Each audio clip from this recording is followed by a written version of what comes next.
Hello दोस्तों, ASJ कहानियाँ channel में आपका स्वागत है। एक करोड़पति दान देने के इरादे से एक नर्सिंग होम गए, लेकिन वहां जाकर उन्हें अपनी माँ मिली जो 40 वर्षों से लापता थी। जब उन्होंने अपनी माँ से पूछा कि आप मुझे छोड़कर इतने सालों से यहाँ क्यों थी, तब उनकी माँ ने जो बताया उसे सुनकर उनके पैरों तले ज़मीन हिल गई।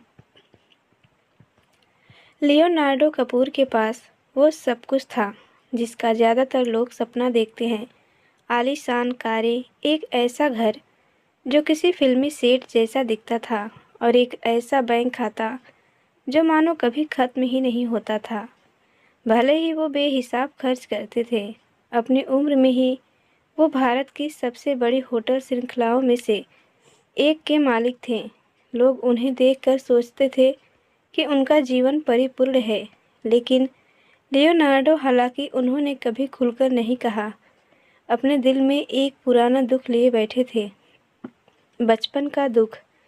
जब वो अपनी माँ के बारे में पूछते थे और उन्हें कोई ठोस जवाब नहीं मिलता था, या कम से कम उन्हें यही बताया गया था, केवल उसकी चाची रेमोना, जो उसके लिए दूसरी माँ के समान थी, ने उसे आश्वस्त किया कि उसके माता पिता दोनों की एक दुर्घटना में मृत्यु हो गई थी, और उन यादों में उलझे रहना बेहतर नहीं था। शुक्रवार की सुबह आसमान में बादल छाए हुए थे। तभी लियोनार्डो ने कुछ अलग करने का फैसला किया। अब कोई मीटिंग नहीं, कोई भव्य पार्टी नहीं। उन्होंने अपने सचिव से एक ऐसे वृद्धाश्रम को खोजने को कहा जिसे सचमुच मदद की ज़रूरत हो। कोई भी साधारण जगह नहीं, बल्कि ऐसी जगह जहां दान से सचमुच लाभ हो सके। इसी तरह वह दक्षिण दिल्ली की भीड़ भाड़ वाली गलियों में स्थित ओल्ड केयर होम नंबर 19 में पहुंच गया, जो एक पुरानी इमारत थी जिसकी दीवारें उखड़ रही थी और जिसमें हल्की सी सीलन की गंध आ रही थी। जैसे ही वह अपनी एसयूवी से बाहर निकला, निर्देशक, लाल रंग से रंगे बालों वाली एक छोटी कद की महिला, एक सेलिब्रिटी की तरह उसका स्वागत करने के लिए बाहर आई। योजना सीधी साधी थी। लियोनार्डो एक चेक सौंपेंगे, अपनी कंपनी के सोशल मीडिया के लिए एक फ़ोटो लेंगे और चले जाएंगे। लेकिन जैसे ही उन्होंने अंदर कदम रखा, कुछ बदल गया। वातावरण उदासी से भरा हुआ था। फिर भी कुछ और भी था, कुछ ऐसा जो उसकी आत्मा को झकझोर रहा था।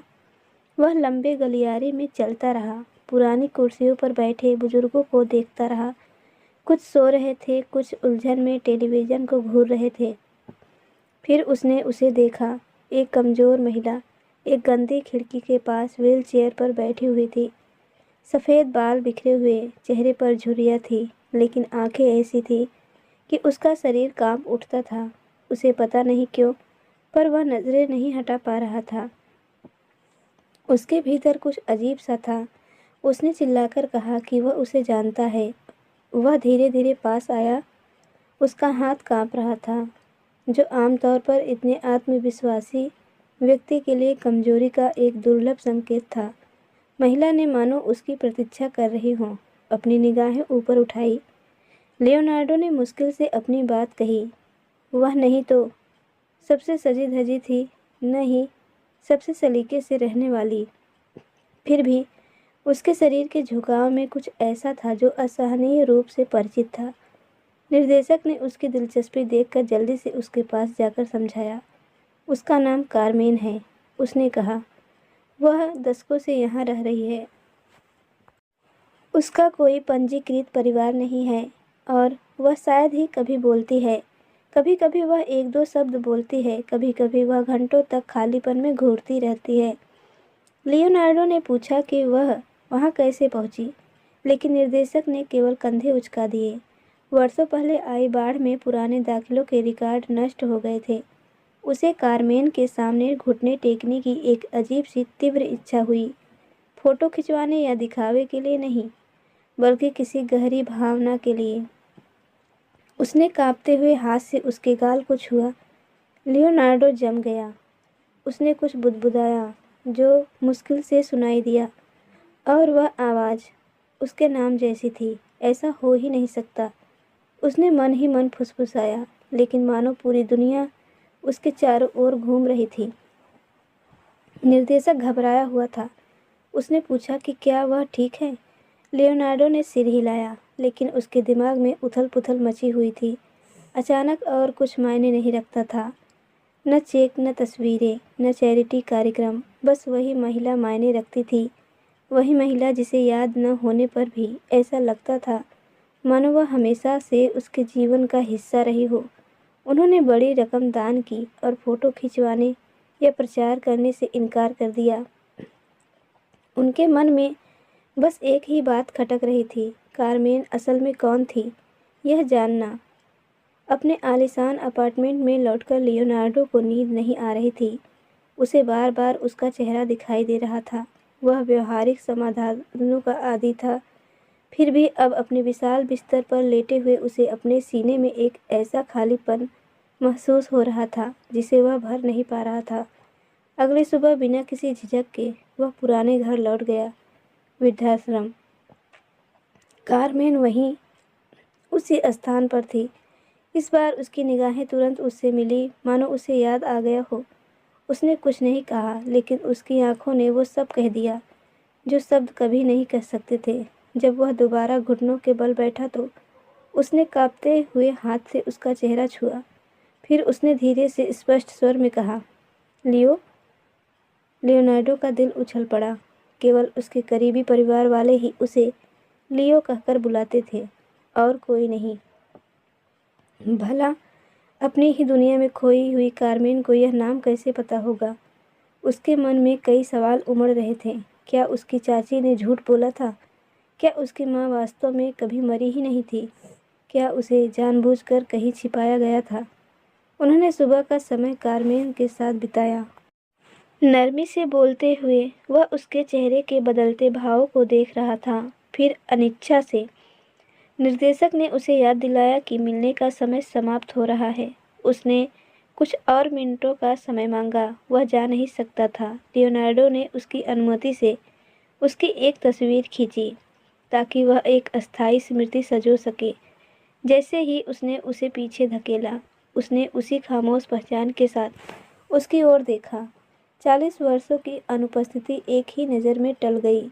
घर लौटकर लियोनार्डो ने अपने बचपन की यादों को सजोना शुरू किया।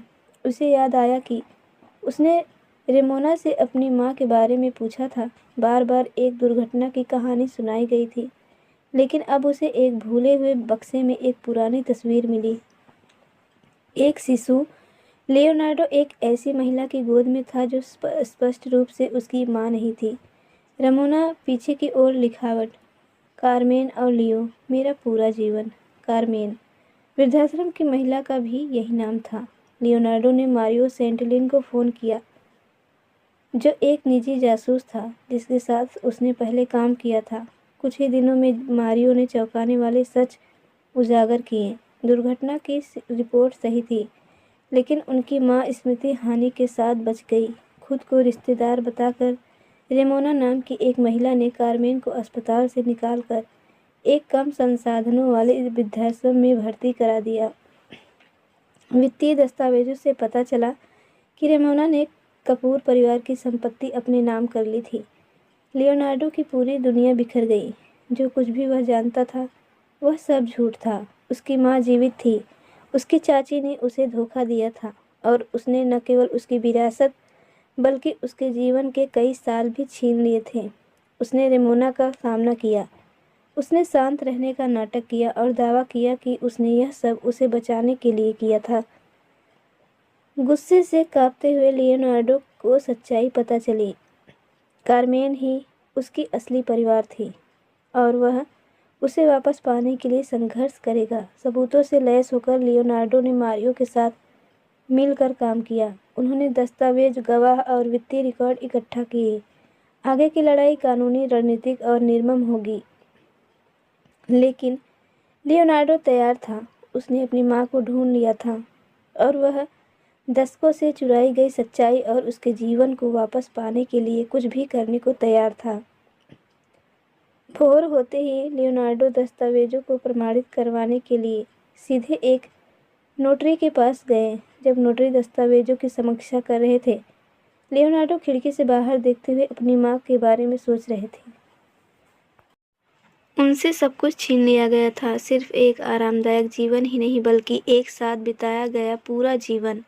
वह रुकने वाला नहीं था। कुछ घंटों बाद मारियो ने उसे एक संदेश भेजा। उसे एक आदर्श वकील मिल गया था, राघव मेहरा, युवा, तेज, निर्मम, बिल्कुल वही जिसकी उन्हें ज़रूरत थी। लियोनार्डो लॉ फर्म पहुंचा। मारियो इंतज़ार कर रहा था। वे दोनों साथ अंदर गए। राघव ने लियोनार्डो से मजबूती से हाथ मिलाया। मारियो ने मुझे कुछ बातें बताई हैं। क्या आपके पास दस्तावेज हैं? लियोनार्डो ने सब कुछ मेज पर रख दिया। राघव लगभग 1 घंटे तक चुपचाप उनकी जांच करता रहा।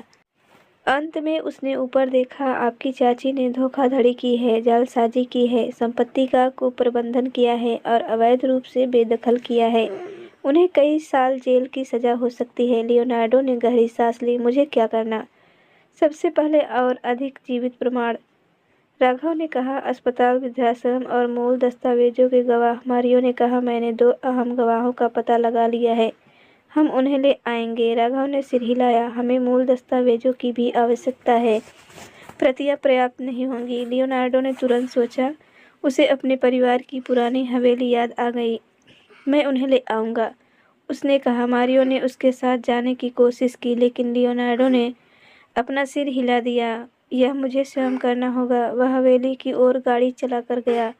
जंग लगा हुआ द्वार, सूखा आंगन, जर्जर दीवारें, सब कुछ वैसा ही था जैसा उसे याद था। वह अपने पिता के अध्ययन कक्ष में दाखिल हुआ। हर तरफ धूल जमी हुई थी। हवा टूटी हुई यादों से भरी हुई थी। उसने हर जगह तलाशा। आखिरकार उसे एक कालीन के नीचे एक पुरानी तिजोरी मिल गई। उसने कई संयोजन आजमाए, लेकिन सफलता नहीं मिली। तभी उसे अपने बचपन की एक बात याद आई। उसके पिता का पसंदीदा नंबर वह दिन था जिस दिन कार्मेन का जन्म हुआ था, 0704। उसने इसे डायल किया। तिजोरी ने क्लिक किया। अंदर मूल दस्तावेज, विलेख, लेखा पत्र, अनुबंध और एक लिफाफा था जिस पर लिखा था, लियोनार्डो के लिए। जब समय आएगा। उसने उसे खोला। उसके पिता का पत्र, ऐसे शब्द जो अतीत के आलिंगन की तरह महसूस हुए। लियोनार्डो ने अपना सारा सामान अपने बैग में भरा, तिजोरी बंद की और चला गया। अब उसके पास रमोना को सबक सिखाने और अपनी माँ को बचाने के लिए पर्याप्त सबूत थे। मुंबई लौटकर उसने सब कुछ राघव और मारियो को सौंप दिया। राघव ने अंतिम केस फाइल तैयार की। हम तैयार हैं, उसने कहा। अब उसे घेरने का समय आ गया है। लेकिन रेमोना ने न तो फ़ोन का जवाब दिया और न ही ईमेल का। वह कई दिनों तक छिपी रही। आखिरकार मारियो ने उसे एक लग्जरी स्पा से निकलते हुए पाया। उन्होंने उस पर दबाव डाला। रेमोना उनकी शर्तों पर मान गई। कोई कैमरा नहीं, कोई रिकॉर्डिंग नहीं। लियोनार्डो राघव और मारियो के साथ पहुंचा। वह कोई गलती नहीं करेगा।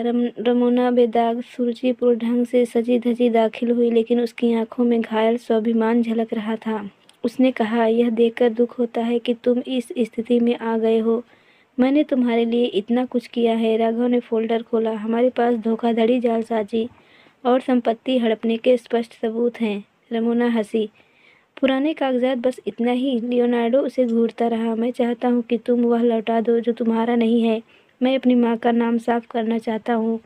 रमोना की निगाहें सख्त हो गई। क्या तुम्हें सच में लगता है कि तुम मुझे इतनी आसानी से बर्बाद कर सकते हो? राघव ने मनी लॉन्ड्रिंग के सबूत पेश किए। रमोना ने टस से मस नहीं हुई। इससे कुछ साबित नहीं होता। लियोनार्डो ने गहरी सांस ली। मेरी माँ जिंदा है। इस बात का क्या? जब भी वह मुझे देखती है, मेरा नाम लेती है। एक पल के लिए रमोना काँप उठी। मारियो ने बीच में ही कहा, हमारे पास मेडिकल रिकॉर्ड और गवाह हैं जो साबित करते हैं कि आपने उसे गैरकानूनी रूप से अस्पताल में भर्ती कराया है। रेमोना ने अपने जबड़े भींच लिए। तुम क्या चाहते हो? उसने गुस्से से कहा। मुझे अपमानित करना चाहते हो? मुझे बर्बाद करना चाहते हो? लियोनार्डो ने बिना झिझके कहा, मुझे न्याय चाहिए। रेमोना अचानक खड़ी हो गई। तुम्हें पता नहीं कि तुम किससे पंगा ले रहे हो? मेरे पास ताकत है, राघव ने शांत भाव से जवाब दिया। बात यहीं खत्म नहीं होती। या तो समझौता हो जाए या फिर आपराधिक मुकदमा। रमोना ने उसे घूरा। फिर लियोनार्डो को, तुम अपनी ज़िंदगी की सबसे बड़ी गलती कर रहे हो लियो। गलती तो तुम पर भरोसा करना था, उसने जवाब दिया। रमोना गुस्से में दरवाज़ा पटकते हुए बाहर निकल गई। दफ्तर हिल गया। राघव गंभीर दिख रहा था। वह गंदी चालें चलेगी, तैयार रहना। लियोनार्डो ने सिर हिलाया। वह तैयार था। उसी दिन वह वृद्धाश्रम गया। मैं मिलने नहीं आया, उसने निदेशक से कहा। मैं अपनी माँ को लेने आया हूँ। वह नम गलियारे से चलता रहा जब तक कि उसे खिड़की के पास कारमेन नहीं मिल गई। जब वह उसके पास पहुँचा तो उसने कई बार पलकें झपकाई, मानो उसके दिमाग में कुछ हलचल हो रही हो। लियोनार्डो घुटनों के बल बैठ गया और उसके हाथ पकड़ लिए। माँ, अब आप अकेली नहीं हैं, मैं आपको घर ले जा रहा हूँ। कारमेन की आंखों में आंसू भर आए। उन्होंने एक निजी डॉक्टर को बुलाया। कुछ ही समय में, 1 घंटे बाद, कारमेन एक आधुनिक चमकदार क्लिनिक की ओर जा रही थी। डॉक्टरों ने परीक्षण किए। निदान मध्यम संज्ञानात्मक हानि, लेकिन ठीक होने की संभावना थी। लियोनार्डो ने सब कुछ स्वीकार कर लिया। उसे कीमत की परवाह नहीं थी। दिन मुश्किल भरे थे। कभी कभी कारमेन को कुछ याद नहीं रहता था। कभी कभी वह डर जाती थी, कभी अपनी ही दुनिया में खो जाती थी। लियोनार्डो कभी उसका साथ नहीं छोड़ता था। वह उसकी सभी थेरेपी में शामिल होता था, उसे किताबें पढ़कर सुनाता था, उससे इस तरह बात करता था मानो हर शब्द उसकी यादों को ताज़ा कर सकता हो। एक दोपहर बगीचे में कारमेन ने उसका हाथ मजबूती से पकड़ लिया। लियो, उसने फुसफुसाते हुए कहा। वह उसके बगल में घुटनों के बल बैठ गया। मैं यहीं हूँ माँ, चिंता मत करो, सब ठीक हो जाएगा। हफ्तों में पहली बार उसका एक हिस्सा जागृत हुआ।